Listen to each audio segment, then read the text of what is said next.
Thanks, Andy, and good evening, everyone, and welcome to our MAP Festive Season Edition. For any newbies amongst you, MAP stands for Zones 33 and 34 Membership Action Plan. And for those of you who've been with us from the start, you'll have had the opportunity to learn how to create a membership pipeline, how to connect with prospective members we generate, how to meaningfully onboard them, and during last month's webinar, how to create different types of clubs that meet the needs of today's members. We've had excellent attendance at our previous webinars, averaging around 350 per session, and we're really happy that each of you took the time away from what we know is a very busy schedule this time of year to be here at a regular Zoom meeting, our first, in fact, with us this evening. So tonight, this is your opportunity to literally ask us anything. Well, almost anything, as long as it's membership related, of course. So to start with, we've captured some questions, some of the questions you felt that were most pressing following each of the previous webinar sessions. And later on, we'll also try to answer some of your other questions. So please, as Andy says, type them here in the chat box in all caps only. Of course, it's unlikely we'll be able to answer all of them this evening, otherwise this session wouldn't be bite-sized at all. But rest assured, if we don't get to your question, we'll provide a written answer later. You're, of course, welcome to contact us directly by email with any burning questions or suggestions that you may have as well. So one last thing before we go, great news, a big congratulations to both Zones 33 and 34 who are currently ranking number 1 and 2 in North America for membership growth. And also on a district level to District Governor Troy Willingham and District 6950 who are at the moment the fastest growing district in North America. Great job, Troy. And I know a few of us are snapping at your heels there. This is an excellent testament to the hard work each of you have invested to make membership front and center in each of your clubs and districts. That said, as we know, MAP is a multi-year plan, a marathon and not a sprint if you like. And we still have a long way to go to achieve the change in our club, district and zones cultures to achieve our overarching goal of consistent moderate growth of 5% per annum. So let's take the next step tonight and ask those questions that help us build irresistible clubs and make our members' Rotary experiences the best they can be and grow Rotary. And now, it's my great pleasure to introduce your question master and moderator for this evening, the inimitable Rotary International Director nominee, my successor, my friend, the past Rotary coordinator, Patrick Inks. Patrick, over to you. Thank you so much, Jeremy. I appreciate you getting us set up for tonight. As has been mentioned a couple of times already, you can click on View at the upper right of your screen. I think that'll be the case for all of your devices. And from there, you can choose a speaker view that will work well so that you can see the panelists who we're about to have to answer our questions. So let me introduce our panelists for tonight. First, we have Chris Jones. Chris is a former Rotary coordinator in Zone 33, and he currently serves as an Innovative Club Advocate. He was one of the original Innovative Club Advocates among the 20 in North America. We're very pleased to have Chris with us this evening. Secondly, as you can see on your screen, George Robertson Burnett. George is a former Rotary coordinator, just like Chris. George served in Zone 34, and George is also a current Innovative Club Advocate. Finally, our third panelist this evening is Mike Darragh.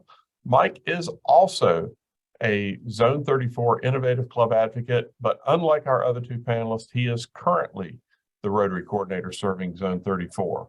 So welcome, Chris, George, and Mike. We appreciate all of you being here this evening.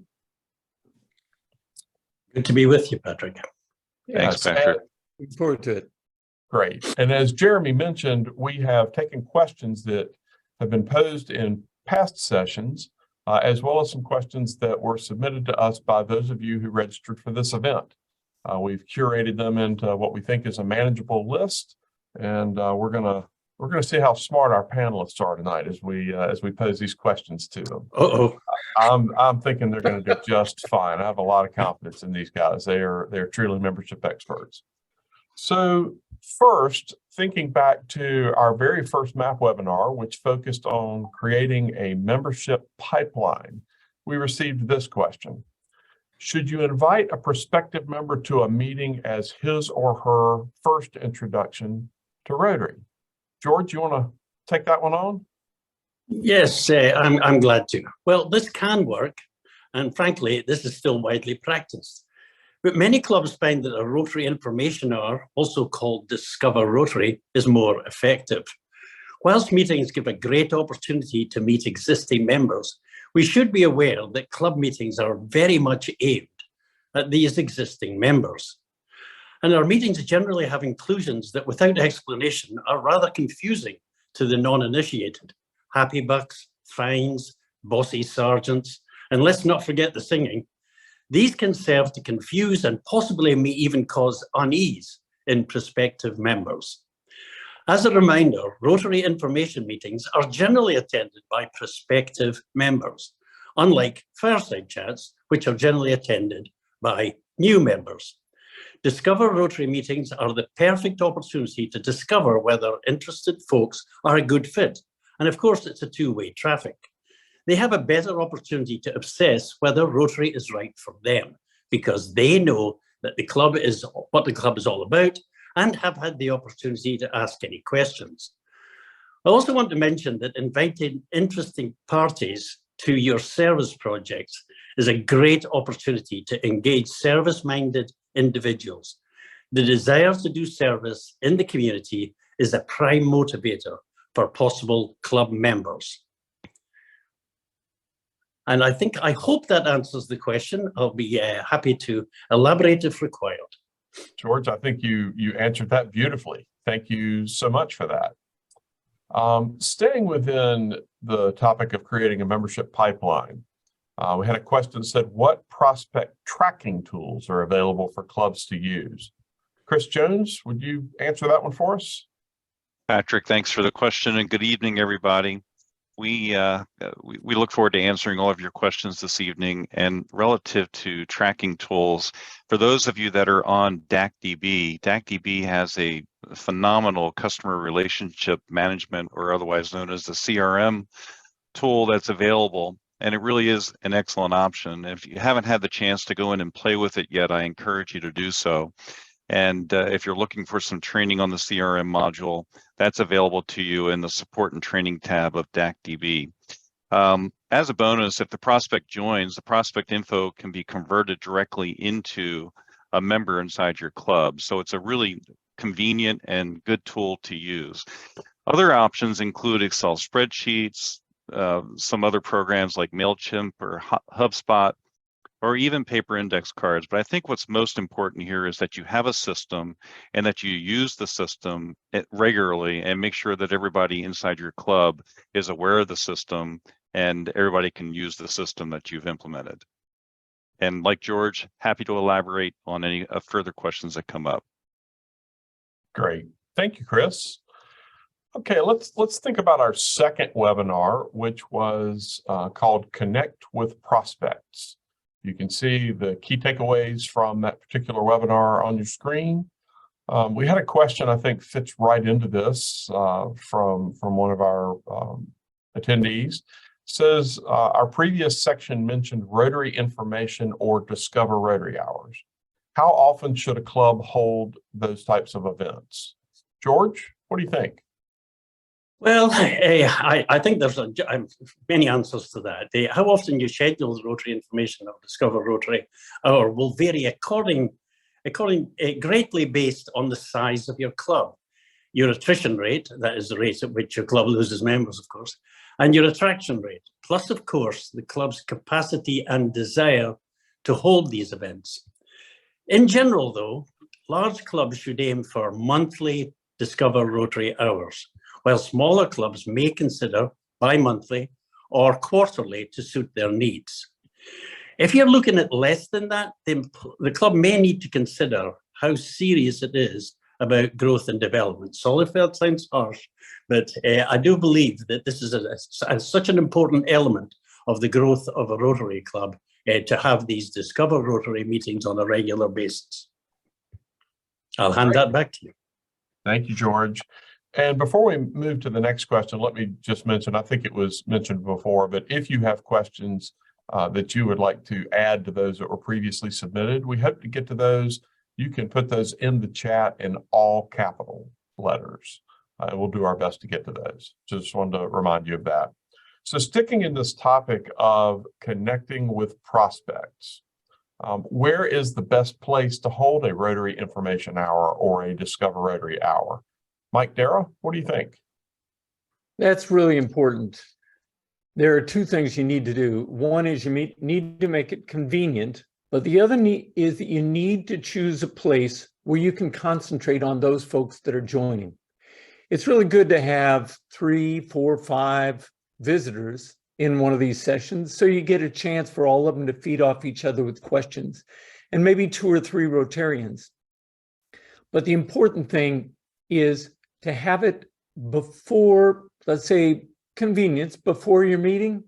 If you do that, hold it in a separate place other than your meeting space.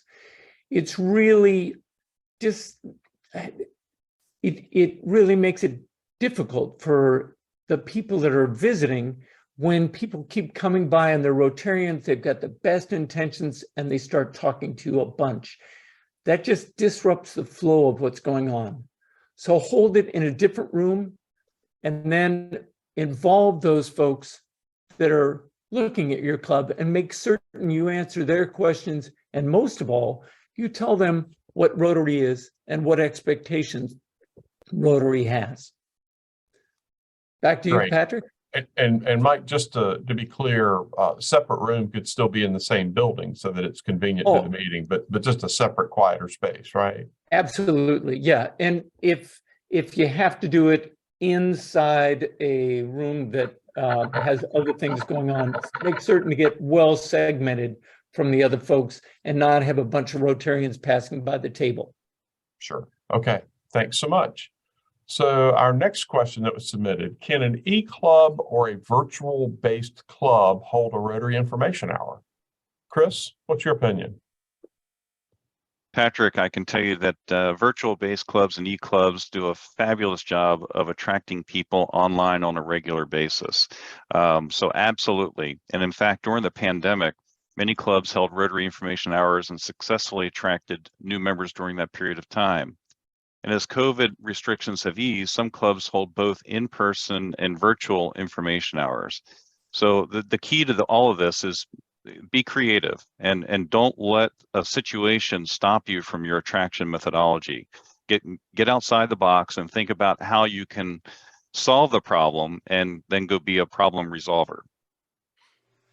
Great. Thank you, Chris. George, next question is, where can I get resources to help me get started with the Discover Rotary Hour? Very important, and I see it has gone through on the chat, that very similar question. I did want to just say what a great opportunity this is to revisit this Discover Rotary, which is a well-proven method of growing your clubs. Our Zones 33 and 34 website has a wealth of resources on this and many other membership resources. You will find PowerPoint templates, email invitation templates, and recordings of sample Discover Rotary Hours. Our techie folks in the background will put a link in the chat now or soon to allow you to easily access these resources. And of course, don't forget your Rotary coordinator teams who are always ready to assist you with any of these matters. Thanks, George. And can you tell us what a resource is? Is that like a resource? Yeah. That's the first time I've been picked up on this accent. Darn. And I thought I was doing so well. My elocution lessons have been going well, I thought. You're doing great. You're doing just great. Thank you, George. Okay, our third webinar, a very important one. We focused on meaningful onboarding. And again, you see takeaways there on your screen. Chris, how do we get new members off to a good start? Thanks, Patrick. I think one of the key components of getting members off to a good start is to sit down and have a one-on-one conversation with them and find out where their desires are to serve.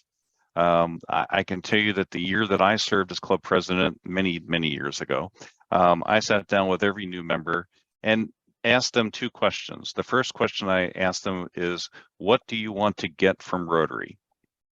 The second question I ask them is, what do you want to give to Rotary? And those two questions open up a line of discussion between myself and the new member that allowed me to be able to plug them into the right place in the club. So having that critical conversation, I think, is very important, that one-on-one conversation. And it doesn't have to be the club president, but it does need to be a club leader and get them engaged in the club in their area of preference. The next thing is making sure that the prospect feels very welcome the very first time they have contact with the club. You know, think about the welcome desk at the club and how welcome people feel there, all the way to when they go to sit down inside and sit down at a table. And hopefully they select a table where the people there are welcoming and they didn't say to the individual, which has happened to me on some club visits, you can't sit there, that's Joe's seat. So we want to make sure that, you know, we're always very welcoming and inviting to any new member or any new prospective member. And take the time to walk them around and introduce them to some other folks that are in the club. So those are some of the key points I think that are really important. And I'm seeing in the chat here, we've got some complete onboarding and orientation toolbox, again, at the rizones3334.org website. Great. Thanks, Patrick. And Chris, I won't poll our audience tonight to ask how many people have accidentally sat in the wrong chair before, but I bet it's a pretty high percentage among our members. I see lots of nods and grins. So I think we just did a poll there. Yeah. Okay, so Mike, we have set appropriate expectations in advance of the prospect joining the club. What's next? So this is something that some clubs do well and other clubs do really poorly. You've got a chance to make this one of those memorable events in somebody's mind. You've got a chance to pull in their coworkers and their family so they get what Rotary is. And frankly, a lot of clubs just miss it. And sometimes they don't even introduce the new members. When you introduce and induct that new member, make it a big deal. Here are the things you do. I mentioned the coworkers. Bring those in, people that the new member is going to feel really thankful that they're there to share this experience with them. Bring in their family. When the family gets involved in an induction and they start hearing about things, they understand why mom or dad is getting up at 7 o'clock in the morning to go to some event. I mean, that's crazy, right? But it helps them understand and support them. The other thing you need to do is you need to make certain that when you give them their PIN, maybe you give them something else, talk about the ABCs of Rotary, but you make it a big deal. Get their family up there to put the PIN on them. There's nothing that is more heartwarming than seeing a 4-year-old kid stick their dad with a pin or their mom with a pin, but it's really, really neat. The club loves it and the family is then glued in and part of that whole experience. Great advice. Thank you, Mike.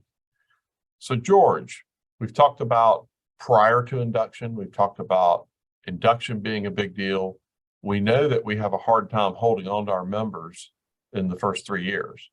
Any tips on how we can retain those members after we've set the clear expectation Chris talked about and had this big induction that's meaningful and memorable? How do we hold on to our members? Well, I think, Patrick, there are two very, very important words regarding onboarding of new members.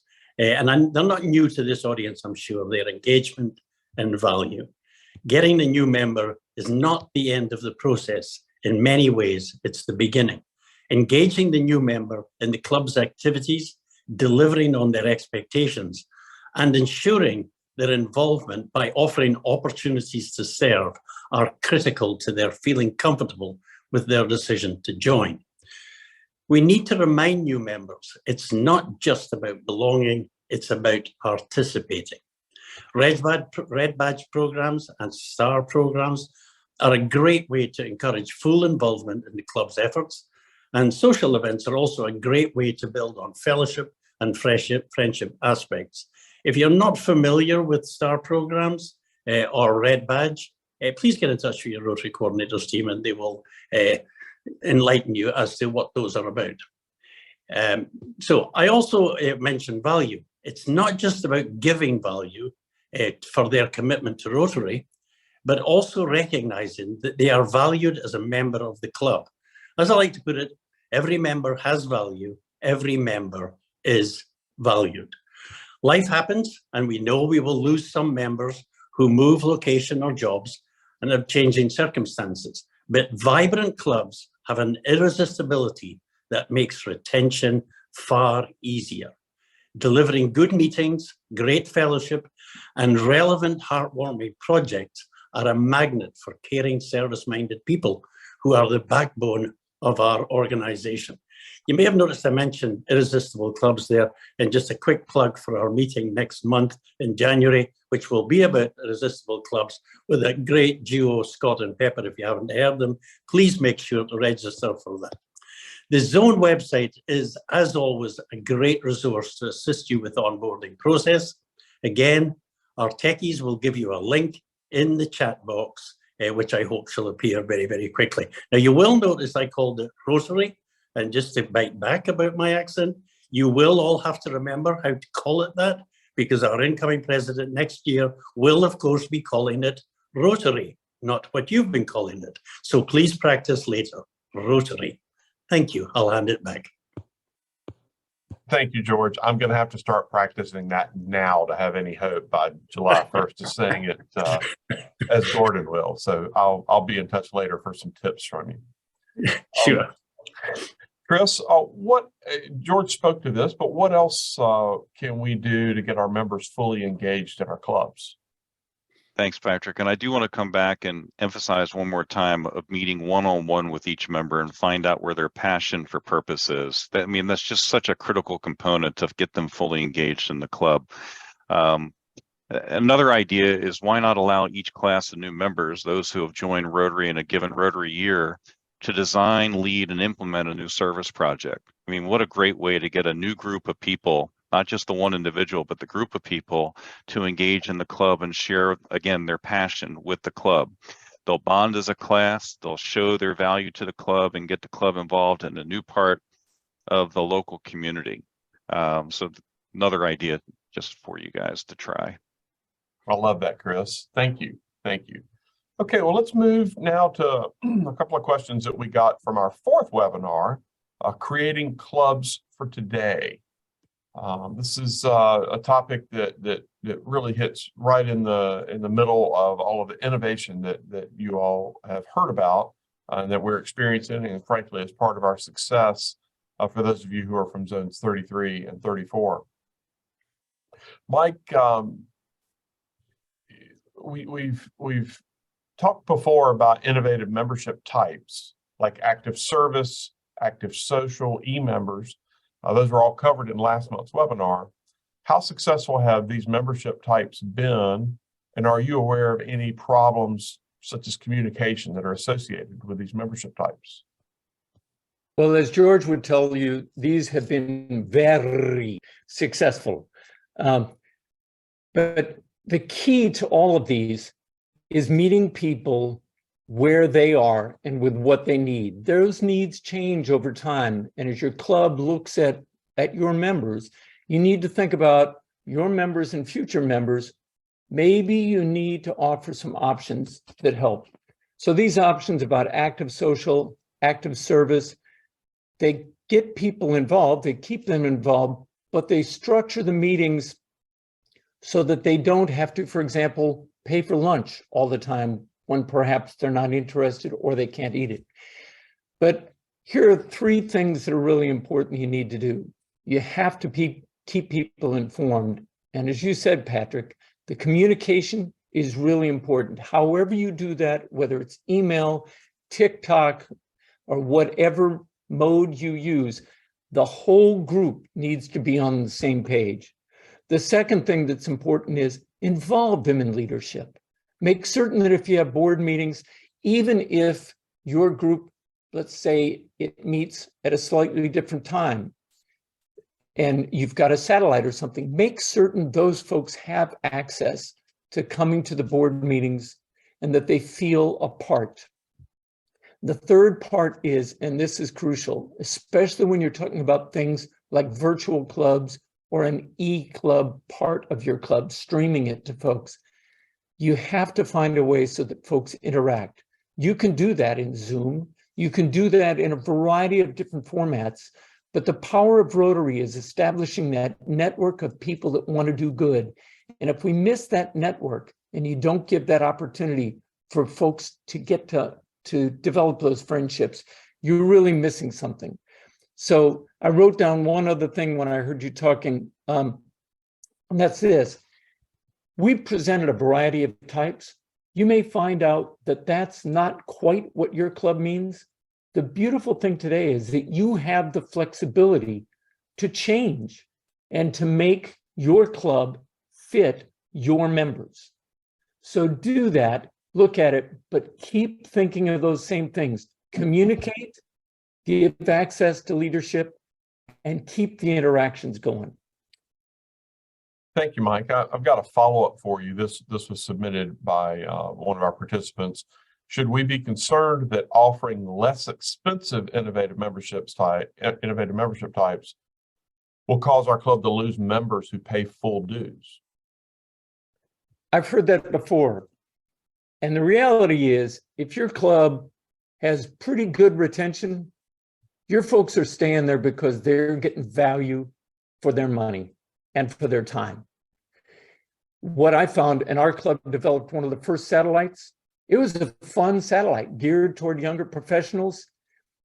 People thought, wow, you know, we're not charging them for meals. Are we going to lose a number of people? We lost no people to the satellite. The satellite just allowed us to grow. So what we found out of that was, and I will say, some clubs have said they have lost people to a new style. That's not bad. If that new style attracted one of your existing members, that means that member felt it actually satisfied their needs a little bit better. So instead of having to lose that member to either not being in Rotary or to a completely new club, you gave them a transition to something that met their needs. It doesn't happen often that the main club loses folks like that, but it's really not a bad thing. You keep the person engaged in Rotary. Great. Thank you, Mike. We received this next question. I believe it came in last night from one of you who was registered for this evening's session. Chris, I'm going to ask you to answer this one. The question says, I'm guiding my members in my club to accept some of the techniques I've learned in the MAP webinar series. What can I do to overcome resistance to change in my club? So once again, I'm going to refer folks back to the RI Zones 33-34.org website, because there's some great content and material on the website.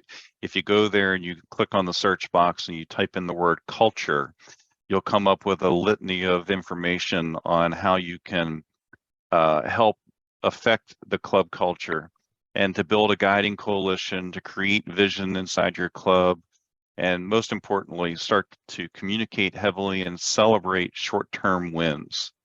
The Zone 33-34 website, and I know we've referenced that a number of times here this evening, but there is just a ton of information available to you on there that you can use in curating better membership practices inside your club. So I would encourage you to take a look at culture as a search term on the RI Zones 33-34.org website and see the many items that are available to you there. There's just too many to go over in this short seminar here this evening. But there's essentially a step-by-step recipe for dealing with these types of cultural changes, correct? That's the beautiful part about the content that's on the Zone 33-34 website, is that it is designed in a recipe format.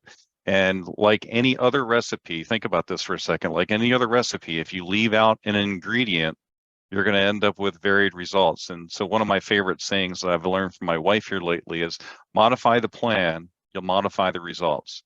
Follow the plan as it's laid out in the recipe format. You will get the results as the recipe calls for. Not much different than baking cake or baking the cookies that you love. I know your wife, and I would listen to her every time. So I'm glad you repeated that. And I have no choice. I have to listen to her. So. So we have had at least a couple of questions that have been put in the chat, and we have some time for those. I have two elves who are very ably feeding those questions to me, since I can't follow all the chat. So thank you to my elves, Billy and Sandra, who are doing that. The first question: in previous years, our district membership chair funneled leads to us, which we followed up on. Is that benefit still available? Now, I think this was answered in the chat, but I think it's an important enough topic for one of you to take this. George, how would you like to field that one? I presume we're talking about leads that come from RI. I presume that too, yes. Yeah, which has been around for quite a number of years with mixed result. And I'm saying the mixed result because different districts have responded to it in different ways. And those that have done it very well have got specific people in charge of those aspects. They receive, the district governor and the DMC receive these, and they are farmed out using best judgment. Now, districts that are doing this well can be successful. These leads are what you would call hot sales leads. These are people who have gone onto the website, the Rotary International website, and if you notice in the top right-hand, you know, it used to just say donate, but now it says join or donate. But you can join. When they hit that join, there are several questions. That's what generates the lead. That's why it's a very hot lead. This is someone who said, you know, I've looked into Rotary, I'm interested in joining. So that's why they've got to be treated with a matter of urgency and be very careful with them. This is someone that's giving you their information for you to act on. The decisions have to be made about which Rotary Club may appear to be best for them, and feeding that out to the clubs. Where it has fallen down, and we've got to be brutally honest here, is often when it gets out to the club in a lack of reaction or quick reaction to them. I would just ask all to recognize how important these leads are. No one's saying that in any way they will lead to a member every time, but they're a great prospect. This is someone that's taken the trouble to ask. So the system is still applying. If you're not getting them through, I would suggest that you speak to the DMC for your district and say, what is the practice within our district? Should I be receiving them? You know, can I have some, please? So please try that. Thank you. And I hear a common theme with what you just said to something Chris said earlier in the creating a membership pipeline section about having a system, being organized, working that system, that's the key. Because as you said, these folks have already expressed an interest. They are truly a hot lead. Yeah, absolutely. So let's treat them like that. Yeah. There's a question here, and I think, George, this may come back to you. It says in the introduction module, you spoke of value for members. The first two items were time and commitment, but this person didn't understand the third value element. Was that you that spoke of that earlier? I did bring up value. I was suggesting as a two-way traffic. You know, we must convince the person that's come into the Rotary Club that we value their time, we value their commitment, and we also value their expertise, because expertise is an important element of this. That's what makes Rotary successful, and when we do our projects, is the expertise of the people we bring in. The wider that aspect of expertise, the better we have. So those are all value aspects that a new member bring to us. What we must in return is give them value for that commitment, for that expertise, and for their time that they are committing to Rotary by, you know, effectively giving them. We can't give them everything they want, but if they want to get involved in service projects, let's make sure that they're doing service projects and meaningful service projects. Most people are interested in advancing their community initially. I know that that can change through time, but initially that service to community is hugely important. If you've got great projects and involve people very, very quickly, we did mention the STARS program. The STARS program has a project element to it where new members into a club actually take on a specific project together and work as a team. That's a great way to initiate people because they feel that affinity to one another and help each other through those early stages. So I hope that's answered it. If not, I'll take another stab at it, or if you send me an email, I will be glad to elaborate. Thank you, George. You're welcome. We had a question. Are there any general public relations campaigns available?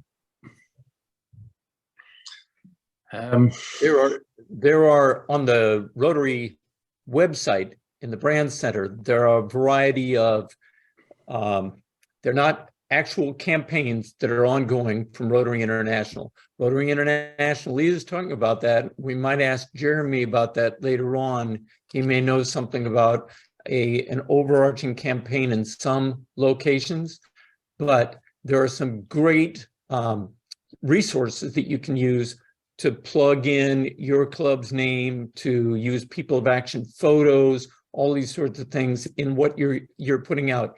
And I'm just going to put in a plug here. When I look at what people have on their website, and we want to have People of Action, I have to say, most of the things I see on websites are not People of Action. They're people shaking hands. So when somebody's talking about a Rotary campaign, whether you're doing it at Rotary International, which does a great job of getting people excited, they capture the excitement and the smiles in their faces doing something, whether it's at Rotary International or whether it's your club putting out stuff on public media, it's our public image type stuff. It's very important that you show those sorts of images. They tell loads, much more than anything that you've put in print. Fabulous. Thank you, Mike. Do we Chris, want to let Jeremy, would you have anything you'd like to add? Sure, I'm happy to chip in. Yeah, absolutely. There's been some great campaigns over the years. The People of Action one and others, a great example of that, Connect for Good. And I think it's, it's one of the big challenges we have in this organization is that if we're going to roll out sort of an international, fully funded press campaign or media campaign, it becomes very, very expensive and very difficult to do that effectively on a truly global basis in each of the hundreds of countries that we're in. But actually, I think it segues nicely into the discussion the board is having now about the value of regionalization and about the value of creating campaigns that are not one size fit all, that respond to the needs of our members in our communities, in our regions, in our cultures. So watch this space. I have a feeling that we're going to be seeing more culturally suited regional campaigns coming out as we develop the whole concept of regionalization moving forward. Thank you, Jeremy. And let's see here. Our last question, I think, we're 42 minutes past the hour. Chris, I think this may be right on for you. Has the MAP program addressed how we can prepare and motivate? Excuse me, I looked at the wrong question here. Yeah. Has the MAP program addressed how we prepare and motivate more Rotarians to simply make the ask to potential members? Well, that's all about getting the ask out, right? And Lee, great question. I did put a quick chat in the chat here for you about that, but our upcoming session on irresistible clubs will address this. And once our clubs become irresistible, people will want to join. And so, a lot of people don't get excited about asking people to come join Rotary because, let's face it, in some of our clubs, we don't have anything exciting going on. And if we can get our clubs to be exciting and irresistible, getting people to make the ask will not be a hard challenge whatsoever. Great. Thank you, Chris. And thank you to all of you who submitted questions over the past few weeks and in some of our previous sessions, as well as those of you who posed questions this evening. You managed to do so in a way that brought us just perfectly in on time. So thank you for that. Panelists, thank you for sharing your wisdom with this evening. We appreciate that. And I will now pass this back over to Director Jeremy to take us to the closing part of our program. Well, thank you so much, Patrick, for ably hosting us this evening, and for our panelists as well, and our Q&A moderators, and of course, most importantly, to you, our audience of passionate membership champions. We need to continue to make sure that membership is front and center as our top internal priority. Remember also that membership increase and growth is just an end in itself. It's an indicator that our clubs are healthy and vibrant, that we're providing the value our members want, and that we're equipped with the capacity and expertise to take on bigger and bolder high-impact projects and programs in our communities.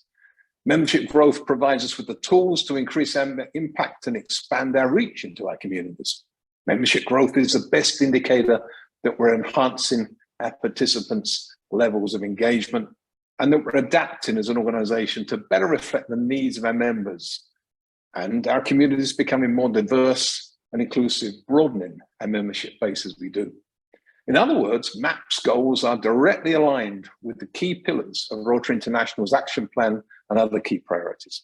And that's important. So let's continue to keep membership our top priority and to grow Rotary for all these reasons. Before we go, I'd like to tell you about a few more exciting events that are up and coming at zone level. Join us on January 16th with our next MAP bite-sized webinar and find out how to become, as we heard, an irresistible club with none other than Rotary International President nominee, Stephanie Yurchik. The next day, on January 17th, see how our members have been working through our foundation, transforming communities with highly effective projects of impact.